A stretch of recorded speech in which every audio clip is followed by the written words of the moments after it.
ನಮಸ್ಕಾರ ಎಲ್ಲ ನನ್ನ ಸ್ನೇಹಿತೆಯರಿಗೂ ಹೋಳಿ ಹಬ್ಬದ ಶುಭಾಶಯಗಳು ಎಲ್ರಿಗೂ. ಹಾಗೆ ನೋಡಿ, ಈ ವಿಡಿಯೋ ನಾಳೆ ಹಾಕ್ಬೋದೇನೋ ಅನಿಸುತ್ತೆ, ಯಾಕಂದರೆ ಹೊರಗಡೆಗೆ ಫುಲ್ ಗಲಾಟೆ ಇದೆ, ವಿಡಿಯೋ ಮಾಡೋಕ್ಕಾಗ್ತಾ ಇಲ್ಲ. ಸ್ನೇಹಿತರೆ, ನಾನು ಈ ದಿನ ಬೇಸಿಗೆಯಲ್ಲಿ ಬರೀ ನೀರು ಕುಡಿಬೇಕು ಅನಿಸುತ್ತೆ, ಊಟ ರುಚಿ ಬರಲ್ಲ, ಹಾಗೆ ಕೆಲವರಿಗೆ ಬಾಯಿ ಕೆಟ್ಟಿದೆ, ನಾಲ್ಗೆ ರುಚಿ ಕಡಿಮೆ ಆಗಿದೆ ಅಂತಾರಲ್ವ, ಅವ್ರಿಗೆಲ್ಲ ಒಂದು ಚಟ್ನಿ ಪುಡಿ ರೆಸಿಪಿನ ತೋರಿಸ್ತಾ ಇದ್ದೀನಿ. ತುಂಬ ಚೆನ್ನಾಗಿರುತ್ತೆ. ರೊಟ್ಟಿ ಈ ಚಟ್ನಿ ಪುಡಿ ಸ್ವಲ್ಪ ಮೊಸರಾಗಲಿ, ತುಪ್ಪ ಆಗಲಿ, ಕರದೆಣ್ಣೆ ಆಗಲಿ ಹಾಕ್ಕೊಂಡು ತಿಂದೆ ಅಂದರೆ 1-2 ರೊಟ್ಟಿ ತಿನ್ನೋರು 3-4 ರೊಟ್ಟಿ ತಿಂತಾರೆ ನೋಡಿ. ಬಿಸಿ ರೊಟ್ಟಿ ಬೇಕಿದ್ದಕ್ಕೆ. ಹಾಗೆ ಮುದ್ದೆ, ತುಪ್ಪ, ಈ ಚಟ್ನಿ ಪುಡಿ ಹಾಕ್ಕೊಂಡು ನಮ್ಗೆ ಯಾವುದೇ ಒಂದು ಸಾಂಬಾರು ಬೇಡ, ಮುದ್ದೆ ಜೊತೆಗೆ ಚಟ್ನಿ ಪುಡಿ ತುಪ್ಪ ಹಾಕ್ಕೊಂಡು ಊಟ ಮಾಡಬಹುದು. ತುಂಬ ಚೆನ್ನಾಗಿರುತ್ತೆ, ತುಂಬ ರುಚಿಯಾಗಿರುತ್ತೆ.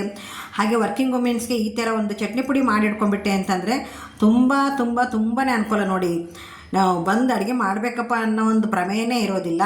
ಸ್ನೇಹಿತರೆ, ಈ ಚಟ್ನಿ ಪುಡಿಗೆ ಏನೆಲ್ಲ ಪದಾರ್ಥ ಬೇಕು ಅನ್ನೋ ತೋರಿಸ್ತಾನೇ ಇದ್ದೀನಿ. ತಟ್ಟೆಯಲ್ಲಿ ಯಾಕಪ್ಪ ಹಾಕಿದೆ ಅಂತಂದರೆ ನಿಮಗೆಲ್ಲದಕ್ಕೂ ಅನುಕೂಲ ಆಗಲಿ ಅನ್ನೋ ಉದ್ದೇಶ ಅಷ್ಟೇ, ಇನ್ನೇನಿಲ್ಲ. ಕಾಣಿಸುತ್ತಲ್ಲ, ಒಂದು ಫೋಟೋ ತೆಗೆದು ನಾವು ತಮ್ಮೇಲೊಳಗೆ ಹಾಕಿದ್ರೂ ಏನು ಪದಾರ್ಥ ಅಂತ ನಿಮ್ಗೆ ಕನ್ಫ್ಯೂಸ್ ಆಗೋದಿಲ್ಲ. ಓಕೆ ಸ್ನೇಹಿತರೆ, ಈ ವಿಡಿಯೋ ನಾನು ಶುರು ಮಾಡೋಕ್ಕಿಂತ ಮೊದಲು ಪದಾರ್ಥನ ತೋರಿಸ್ತೀನಿ. ಹಾಗೆ ಮೊದಲನೇ ಬಾರಿಗೆ ನೋಡ್ತಾ ಇರೋರು, ನನ್ನದು ಹೊಸ ಚಾನಲ್ಲು, ಹಳೆ ಚಾನಲ್ ಯಾಕಾಗಿದೆ, ದಯವಿಟ್ಟು ನನ್ನ ಹೊಸ ಚಾನಲ್ಗೆ ಹೆಚ್ಚು ಸಪೋರ್ಟ್ ಮಾಡಿ, ಹೆಚ್ಚು ಸಬ್ಸ್ಕ್ರೈಬರ್ ಆಗಿರಿ. ಹಾಗೆ ಲೈಕ್ ಮತ್ತು ಶೇರ್ ಮಾಡೋದನ್ನು ದಯವಿಟ್ಟು ಮರಿಬೇಡಿ ಅಂತ ಹೇಳ್ತಾ ಬನ್ನಿ ಏನೇನು ಪದಾರ್ಥ ಬೇಕು ಅಂತ ತೋರಿಸ್ತೀನಿ. ನೋಡಿ, ನಮ್ಮದು ಖಾರ ಪುಡಿ ತುಂಬಾ ಖಾರ ಇರೋದರಿಂದ ಒಂದು 4 ಸ್ಪೂನ್ ಆಗೋವಷ್ಟು ಖಾರದ ಪುಡಿನ ಒಂದು ಬೌಲ್ಗೆ ಹಾಕಿಟ್ಕೊಂಡಿದ್ದೀನಿ.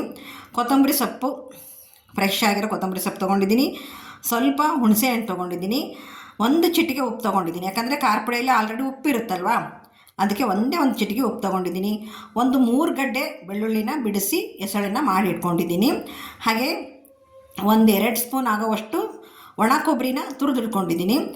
ಇಲ್ಲಿ ಪೌಡ್ರ್ ಇರೋದು ಜೀರಾ ಮತ್ತು ಕೊತ್ತಂಬರಿ ಕಾಳಿನ ಪುಡಿ, ಧನಿಯಾ ಪುಡಿ, ಜೀರಿಗೆ ಮತ್ತು ಧನಿಯಾ ಪೌಡ್ರ್ ಮಾಡಿಟ್ಕೊಂಡಿದ್ದೀನಿ, ಅದರ ಪುಡಿ ಹಾಕಿದ್ದೀನಿ.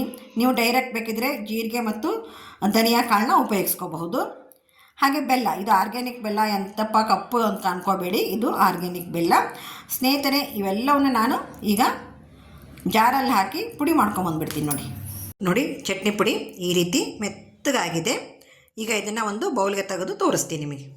ಈಗ ನೋಡಿ, ಒಂದು ಬೌಲ್ಗೆ ತೆಗೆದಿದ್ದೀನಿ. ಯಾವ ರೀತಿ ಮುದ್ದೆ ಆಗಿದೆ ಅಂತಂದೇಳಿ ನೋಡಿ. ಈ ರೀತಿ ಇದಕ್ಕೆ ತುಪ್ಪ ಹಾಕ್ಕೊಂಡು, ಕರಿದೆಣ್ಣೆ ಹಾಕ್ಕೊಂಡು ರೊಟ್ಟಿ ಜೊತೆಗೆ, ಚಪಾತಿ ಜೊತೆಗೆ, ಆಮೇಲೆ ದೋಸೆ ಒಳಗೆ ಹಚ್ಚಲಿಕ್ಕೆ, ಮಸಾಲ ದೋಸೆ ಮಾಡ್ತೀವಲ್ಲ ಆವಾಗ ದೋಸೆ ಒಳಗೆ ಹಚ್ಚಲಿಕ್ಕೆ ಸಹ ಚೆನ್ನಾಗಿರುತ್ತೆ. ಹಾಗೆ ಮುದ್ದೆ, ತುಪ್ಪ, ಈ ಒಂದು ಚಟ್ನಿ ಪುಡಿನ ಹಾಕ್ಕೊಳ್ತೀನಿ. ಬಾಯೆಲ್ಲ ಸ್ವಚ್ಛವಾಗಿ ಮತ್ತೆ ಸರಿಯಾಗಿ ಊಟ ಮಾಡಬೇಕು ಅನಿಸುತ್ತೆ ಸ್ನೇಹಿತರೆ. ಈ ವಿಡಿಯೋ ತುಂಬ ಚಿಕ್ಕದಾಯ್ತು ಅನಿಸುತ್ತೆ, ಆದರೂ ನೀವೆಲ್ಲ ನನಗೆ ಸಪೋರ್ಟ್ ಮಾಡ್ತಾ ಇದ್ದೀರಾ. ನಿಮ್ಮ ಒಂದು ಸಪೋರ್ಟ್ಗೆ ನನ್ನ ಹೃತ್ಪೂರ್ವಕವಾದ ಧನ್ಯವಾದಗಳನ್ನು ತಿಳಿಸ್ತಾ ಇದ್ದೀನಿ. ಯಾಕಂದರೆ ಈ ಸಂಬಂಧಿಕರಾಗಲಿ, ಸಂಬಂಧ ಅಂತ ಏನಾಯಿತು, ಬಂಧುಗಳು ಸಂಬಂಧಗಳು ನಮ್ಮ ಹತ್ರ ಯಾರೂ ಬರಲ್ಲ. ಹಂಗಾತು, ನನ್ನ ಫೋನ್ ಹಿಂಗಾತು, ಇಲ್ಲ ನನ್ನ ಫೋನ್ ಸ್ಟೇಟಸ್ಗೆ ಹಾಕಕ್ಕೆ ಬರಲ್ಲ ಅಂತಾರೆ, ಇಲ್ಲ ನಿಮ್ಮದು ವೀಡಿಯೋನೇ ಬರಲ್ಲ ಅಂತಾರೆ, ನಿಮ್ಮ ಸ್ಟೇಟಸ್ಸು ನನಗೆ ಬರಲ್ಲ ಅಂತಾರೆ. ಆಮೇಲೆ ನಮಗೆ ಲೈಕ್ ಮಾಡೋಕ್ಕೂ ಗೊತ್ತಾಗಲ್ಲ, ನಮಗೆ ಸಪೋರ್ಟ್ ಮಾಡೋಕ್ಕೂ ಗೊತ್ತಾಗಲ್ಲ, ಸಬ್ಸ್ಕ್ರೈಬ್ ಆಗೋದಂದ್ರೆ ಮೊದಲು ಗೊತ್ತಾಗಲ್ಲ ಅಂತಾರೆ. ವಿದ್ಯೆ ಇರುತ್ತೆ, ಬುದ್ಧಿ ಇರುತ್ತೆ, ಎಲ್ಲದೇ ಇರುತ್ತೆ. ಅವ್ರಿಗೆ ಗೊತ್ತಾಗದೇ ಇದ್ರೂ ಪರವಾಗಿಲ್ಲ, ಅಕ್ಕಪಕ್ಕ ಯಾರಾದ್ರೂ ನೋಡಿ ತಿಳ್ಕೊಂಡ್ರೆ ಬರುತ್ತೆ. ಆದರೂ ನೋಡಿ ಸ್ನೇಹಿತರೆ, ಭಗವಂತ ಅಂತ ಒಬ್ಬನಿದ್ದಾನಲ್ಲ ಅಲ್ವಾ, ಭಗವಂತ ಒಬ್ಬನಿದ್ದೇ ಇದ್ದಾನೆ. ಸಪೋರ್ಟ್ ಯಾರ್ದು ಇಲ್ಲದ್ರೆ ಪರವಾಗಿಲ್ಲ, ಭಗವಂತನ ಸಪೋರ್ಟ್ ಒಂದು ಕೈ ಹಿಡಿದ್ಬಿಟ್ರೆ ಸಾಕು, ಎಲ್ಲ ಯೂಟ್ಯೂಬರ್ಸು ಮುಂದುವರಿತಾರೆ. ದಯವಿಟ್ಟು ಅವರಿಲ್ಲ ಇವರಿಲ್ಲ ಅಂತಂದೇಳಿ ಬೇಜಾರು ಮಾಡ್ಕೋಬೇಡಿ. ನಮಗೆ ನಾವೇ, ಯಾರಿಗೆ ಯಾರೂ ಆಗಲ್ಲ, ಯಾರಿಗೆ ಯಾರಿಲ್ಲ, ಎರವಿನ ಸಂಸಾರ ಅಂತಂದೇಳಿ ರಾಜ್ಕುಮಾರ್ ಹಾಡು ಕೇಳಿರ್ಬೋದು ನೀವು. ದಯವಿಟ್ಟು ನನ್ನ ಸಪೋರ್ಟರ್ ಎಲ್ಲರಿಗೂ ಧನ್ಯವಾದಗಳನ್ನ ಈ ಹೋಳಿ ಹಬ್ಬದ ದಿನ ತಿಳಿಸ್ತೀನಿ. ಹಾಗೆ ಇನ್ನೂ ಹೆಚ್ಚು ಸಪೋರ್ಟ್ ಮಾಡಿ. ದಯವಿಟ್ಟು ಮೊದಲನೇ ಬಾರಿಗೆ ನೋಡ್ತಾ ಇರೋರು ಸಬ್ಸ್ಕ್ರೈಬ್ ಆಗಿ ಅಂತ ತಿಳಿಸುತ್ತಾ ಈ ವಿಡಿಯೋನ ಇಲ್ಲಿ ಮುಗಿಸ್ತಾ ಇದ್ದೀನಿ. ಮುಗಿಸೋದಕ್ಕಿಂತ ಮೊದಲು ಎಲ್ಲರಿಗೂ ನಮಸ್ಕಾರ, ಎಲ್ಲರಿಗೂ ಧನ್ಯವಾದಗಳು. ಹೆಚ್ಚಿನ ಲೈಕು ಮತ್ತು ಸಪೋರ್ಟು ನನಗೆ ಬರಲಿ ಅಂತ ನಿಮ್ಮೆಲ್ಲರಿಗೂ ಕೇಳ್ಕೊತಾ ಇದ್ದೀನಿ. ಎಲ್ಲರಿಗೂ ನಮಸ್ಕಾರ.